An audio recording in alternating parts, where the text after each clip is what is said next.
Dan seperti biasa, salah satu tentunya siswi berprestasi ya.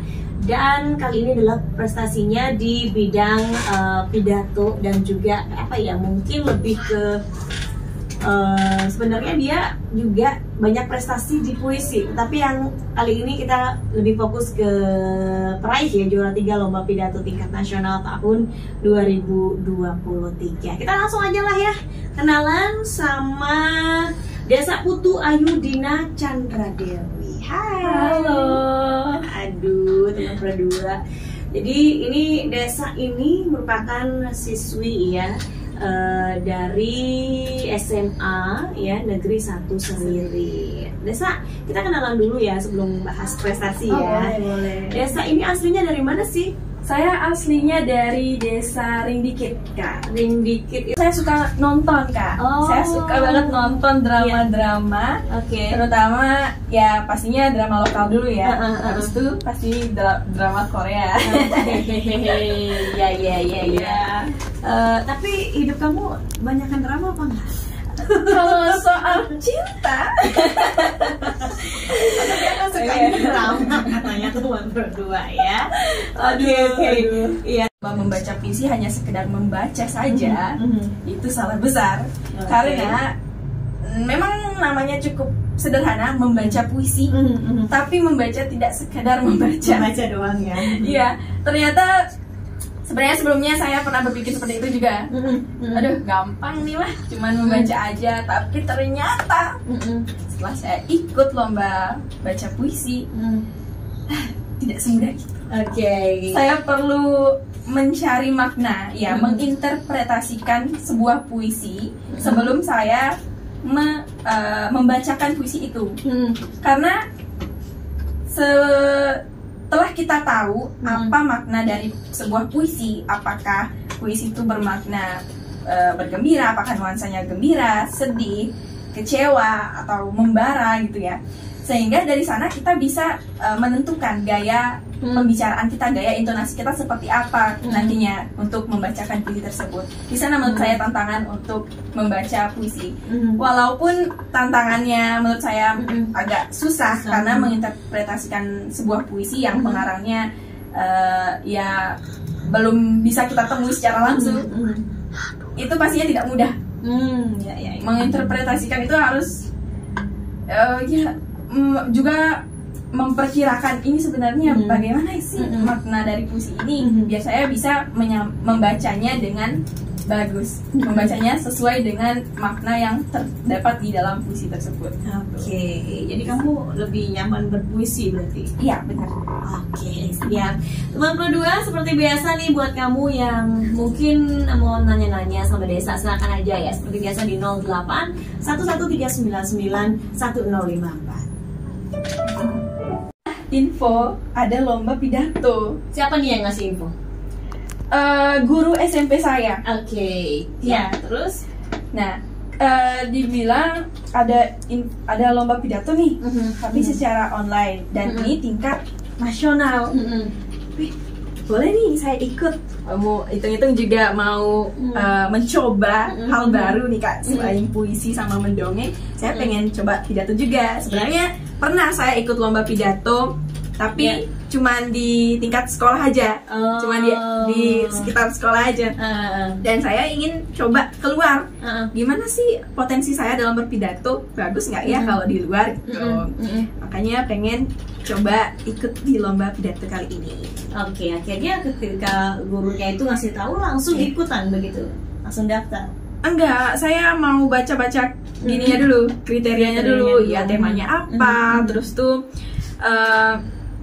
pembahasannya nanti subtemanya tuh apa gitu, sehingga kalau ada yang cocok menurut saya ikuti.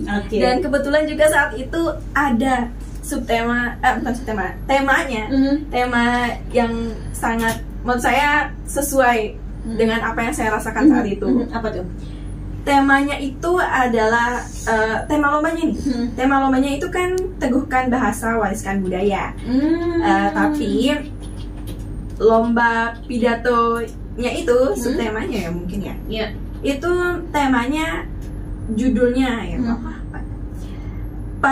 bagaimana pandangan generasi muda terhadap perubahan sistem pendidikan di Indonesia itu yang membuat saya tertarik untuk ikut lomba ini, Kak, karena saya berpikir juga soal perubahan sistem pendidikan di Indonesia, karena kan ada positif negatifnya. Jadi saya ingin mengangkat pemikiran saya ke dalam sebuah pidato yang akan dilombakan. Jadi pandangan generasi muda terhadap sistem pendidikan Indonesia. Iya, perubahan ya.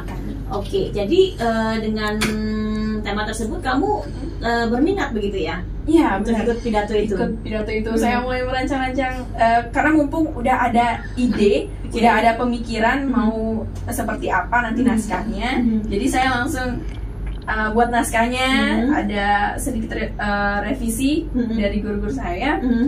Ini pakai kata-kata seperti ini, Oh ya, saya gini juga merasa cocoknya seperti ini gitu.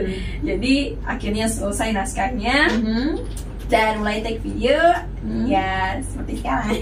Oke, jadi ini kan online, diselenggarakan oleh siapa? Diselenggarakan oleh SMA Lab School Kebayoran. Oke, ya, yang bekerja sama dengan Badan Pengembangan dan Pembinaan Bahasa Kemendikbudristek. Kemendikbudristek ya. Oke, baik. Pada saat itu tahu nggak pesertanya berapa? Pesertanya ada 51 peserta SMA, kan? 50. Ini khusus untuk tingkat SMA ya? Iya, khusus. Jadi ketika kamu udah tahu ada temanya, udah aku adanya kecantol ini karena udah yakin begitu. Kalaupun kamu nggak yakin dengan temanya, kamu mungkin nggak ikut gitu ya? Bisa jadi. Akhirnya kamu memilih temanya tuh buat naskah, kemudian minta masukan sama guru SMP dan yang lain mungkin ya. Dan terus ada revisi, kamu udah mendaftarkan diri atau memang biar selesai dulu naskahnya? Enggak. Ketika saya udah merasa nyaman, ya, maksudnya udah fix ini temanya seperti ini, menurut saya cocok untuk saya. Saya langsung daftar, baru buat naskahnya. Gitu. Jadi udah ada fix, terus baru buat naskahnya, kemudian revisi dan terus dihafalkan atau seperti apa? Sebenarnya karena ini naskahnya yang buat saya sendiri, jadi tidak perlu terlalu menghafalkan karena sesuai pemahaman saya aja, sesuai apa yang saya pikirkan. Jadi ketika take video, saya jadi kayak kombinasi gitu, Kak, antara hafalan saya dan juga pemahaman saya pribadi. Proses take videonya seperti apa? Ini ada pertanyaan langsung nih ya dari Eka yang ada di Sambangan. Oke, tadi katanya katanya online nih lombanya, take videonya seperti apa sih katanya? Ada kejadian unik nggak saat take video, misal ulang-ulang berapa kali katanya? Aduh, gimana? Sebenarnya saya cukup gimana ya bilang ya? Ketika mau hari H take video, karena sudah mendekati tenggat pengumpulan juga, Kak, ya, saya orangnya terlalu percaya diri. Saya bilang sama pembina saya, aduh Bu, nanti aja saya hafalin naskahnya, saya mau males-malesan dulu dan sebagainya. Dan akhirnya saya cuma dapat mempelajari naskah yang saya buat itu hanya semalam. Besoknya take. Dengan kepercayaan diri saya itu take-nya berkali-kali ya. Aduh, hampir sempat nyerah, tapi karena melihat proses pembuatan naskahnya yang cukup butuh perjuangan, jadi saya lanjutkan. Karena ini juga kesalahan saya, terlalu percaya diri. Kenapa nih susahnya untuk menghafal di part mana yang disusah? Part bagian gini, bagian closing. Itu yang menurut saya paling susah karena ada kayak menyampaikan pesan dari saya kepada generasi muda gimana caranya menghadapi itu perubahan sistem pendidikan di Indonesia. Itu yang menurut saya paling susah. Oke, kita bacain lagi WhatsApp yang masuk ya. Dari Alvin, selamat ya Desa, keren, anak muda. Terima kasih. Apalagi pidato ya. Kalau aku mah nggak bisa berpidato katanya. Tapi coba. kalau minta tips dong, gimana kalau kamu berpidato itu grogi atau enggak? Terus tipsnya seperti apa? Ini kan menyangkut dengan public speaking katanya. Oke, gimana Desa? karena berhubung lomba pidato ini itu secara online ya, yang mana pasti yang nontonnya itu hanya pembina saya dan saya sendiri gitu. Kalau masalah public speaking tidak terlalu menjadi masalah untuk saya karena tidak berbicara di depan banyak orang. Dan apa tadi Kak? Iya, gimana tipsnya katanya? Oh, tipsnya untuk berpidato. Tipsnya itu untuk berpidato pastinya adalah menguasai materi yang akan kalian sampaikan. Itu yang pertama, yang harus dikuasai adalah materi apa yang ingin disampaikan. Karena kan berpidato itu kan pastinya identik dengan berbicara dan membahas suatu isu. Itu. Kalau kita tidak mengetahui secara dalam tentang isu yang akan kita sampaikan, bagaimana cara kita untuk meyakinkan orang-orang dengan apa yang kita bicarakan? Bagaimana cara kita, kalau kita sendiri yang tidak paham, bagaimana cara kita memberi paham orang-orang yang akan mendengar kita berpidato gitu? Ya itu tips yang paling saya pegang teguh, yaitu kalau ikut lomba puisi, maaf, aduh keinget puisi terus. Kalau ikut lomba pidato, yang paling penting adalah menguasai materi yang akan kalian bawakan. Oke, pertanyaan lagi sebelum break ya dari Putra ya di Lovina. Di antara dongeng, puisi, pidato, mana yang lebih disuka? Dongeng, puisi, pidato. Pastinya puisi. Puisi terus ya. Iya, bener. Lebih nyaman di puisi berarti. Oke. Ada challenge nih. Selamat sore untuk Desa. Bolehlah nanti berpuisi atau mungkin berpidato sedikit. Sekarang. Nanti di closing biar dia semua penasaran gitu kan ya. Kalau gitu kita break dulu ya teman Pradua. Yang masih punya pertanyaan langsung aja kirim ke WhatsApp di 0811391054. Terakhir ya, agak-agak sedih tapi kita masih ada kesempatan untuk ngobrol sama Desa ya. Nah tadi kan Desa udah cerita ya kalau dia tuh take videonya berulang-ulang sehingga akhirnya udah fix dikirim lah via online, dan pengumumannya katanya tadi aku ngobrol-ngobrol semingguan ya pasti diumumkan. Dan diumumkan itu di mana nih Desa? Di Instagramnya SMA Lab School. Oke, langsung di sana dan kemudian kamu melihat informasi itu sendiri atau memang pembinanya yang ngasih tahu kemudian ternyata kamu juara atau gimana? Enggak, karena ini lombanya mandiri. Jadi ya lihat pengumumannya mandiri juga. Iya. Dan kemudian kamu dapat juara 3, seperti apa responnya? Sebenarnya menjadi juara 3 itu pertama kalinya untuk saya juga. Tapi karena ini lomba pidato yang mana lomba ini perdana untuk saya, lomba baru pertama kali ikut lomba di bidang ini, bangga banget sih Kak. Bangga ya? Iya, seneng banget. Dan ya lain waktu kalau ada lomba pidato lagi bisa hubungi saya. Mau ikut lagi. Oke. Jadi selama ini kan kamu memang di puisi itu juara 1 dan juga juara 2 gitu ya. Oke. Dan pidato tumben di juara 3. Tapi ya karena ini baru kan. Iya, baru. Dan kayak kamu berarti udah awalnya udah expect kalau udah menang atau memang udah pasrah aja? Karena ini tingkatnya nasional, jadi nggak bisa terlalu berharap. Karena siapa tahu nanti di luar sana ada yang lebih bagus daripada saya. Karena nggak bisa lihat video peserta lain itu nggak bisa kita tonton. Jadi ya saya sekedar mengikuti dan belajar bagaimana caranya membuat naskah pidato, bagaimana caranya take di lomba pidato, ya sekedar mencari pengalaman aja Kak. Terus ternyata setelah pengumuman ada nama saya sebagai juara 3, ya itu menurut saya bonus untuk saya. Karena yang terpenting adalah pengalaman. Oke. Cerita sedikit kalau untuk prestasi baca puisi yang terbaru yang di mana? Baca puisi yang terbaru itu yang di Undiksa tahun 2023 juga.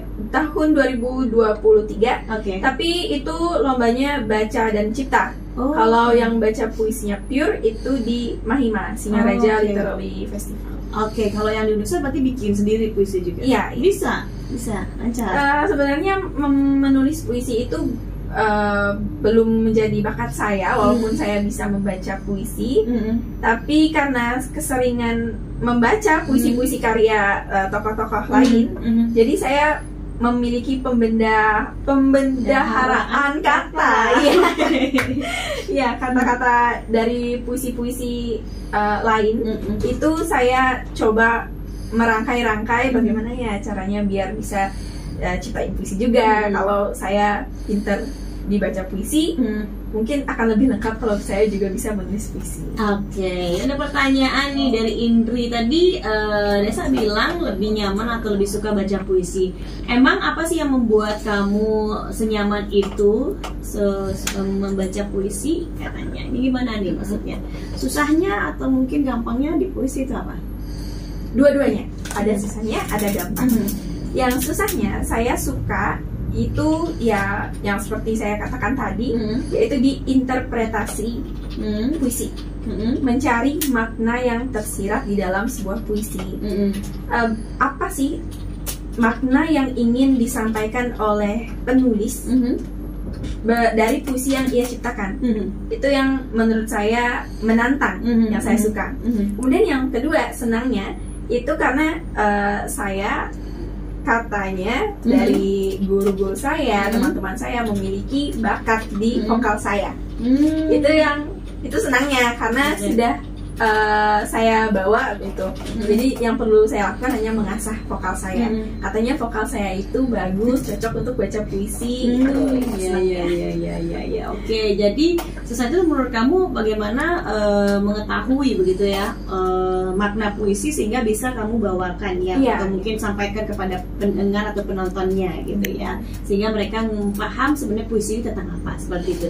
Oke, agak mepet nih waktunya. Tadi yang minta kamu bacain puisi gimana nih? Diterima tantangannya? Diterima dong. Terima nih teman berdua. Kita langsung aja ya dengerin Desa berpuisi. Kali ini puisinya dari?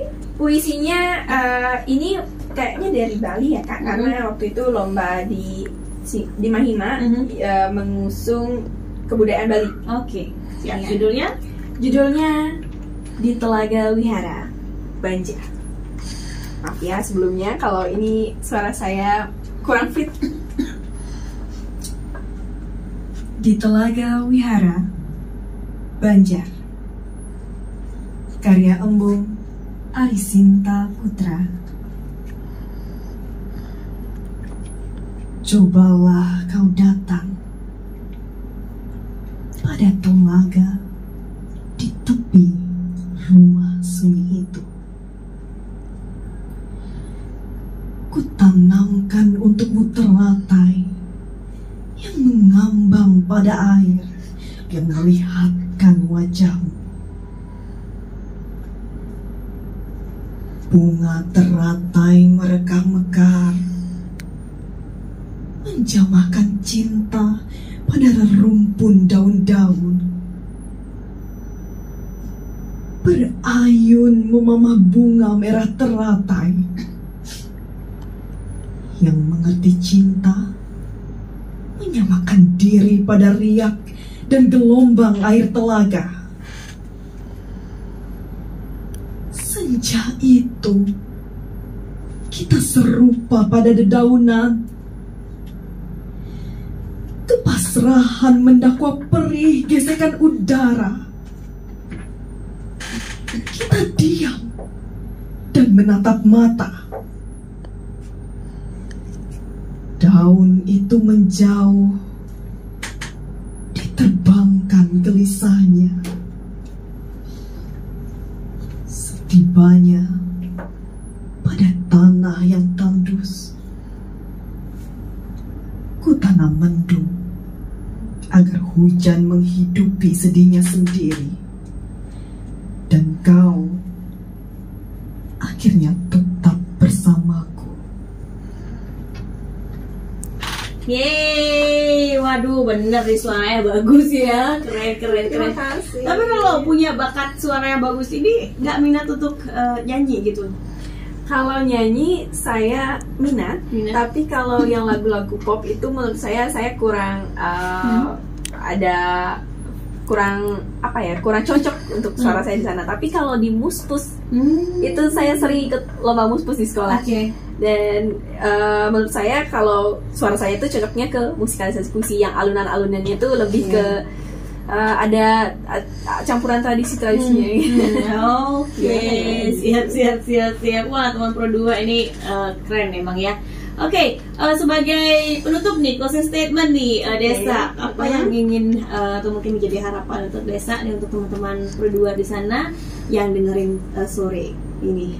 Harapan saya, karena saya sering mengikuti lomba yang berbau bahasa dan sastra, saya harap teman-teman semua yang ada di rumah, yang ada ya di mana-mana, yang mendengarkan suara saya pada hari ini, mari kita lestarikan budaya kita sebagai warga negara Indonesia, sebagai generasi ya. Kalau ada anak muda yang mendengar suara saya ini, mari kita lestarikan bahasa kita, bahasa ibu kita, bahasa nasional kita, bahasa Indonesia dengan baik, sehingga nantinya bahasa ini akan menjadi ya kan, bahasa itu akan turun-temurun dari kita ke anak cucu kita, ke yang ya seperti itu. Mari kita lestarikan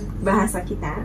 Dan pesan saya kepada teman-teman di rumah, karena saya sering mengikuti lomba, pesan saya, mari kita mencoba hal-hal baru yang ada di hidup kita. Ayo ambil resiko itu, atau kalian akan kehilangan pengalaman yang luar biasa di baliknya. Karena kesempatan itu tidak datang 2 kali. Seperti ibarat waktu yang tidak bisa diputar kembali. Oke, wow ya, waktu memang tidak bisa diputar kembali teman Pro 2. Jadi ambil resiko atau kamu tidak pernah mengetahui sama sekali, begitu ya. So makasih banyak ya Desa. Aduh, sama-sama. Kan kali kita undang lagi ya, bahas lebih dalam lagi. Ayo, saya senang untuk yang puisi itu. Oh, senang di sini, berarti tinggal di sini ya. Boleh. Oke, maunya sih 2 jam ya teman Pro 2, tapi apa daya. Makasih untuk semuanya juga teman Pro 2 yang udah kirim WhatsApp ya. Dan kita ketemu lagi di sore ceria berikutnya. Aku Iren Amora, saya Desa Chandra. Kita ketemu lagi di sore ceria berikutnya. See you. Sampai jumpa.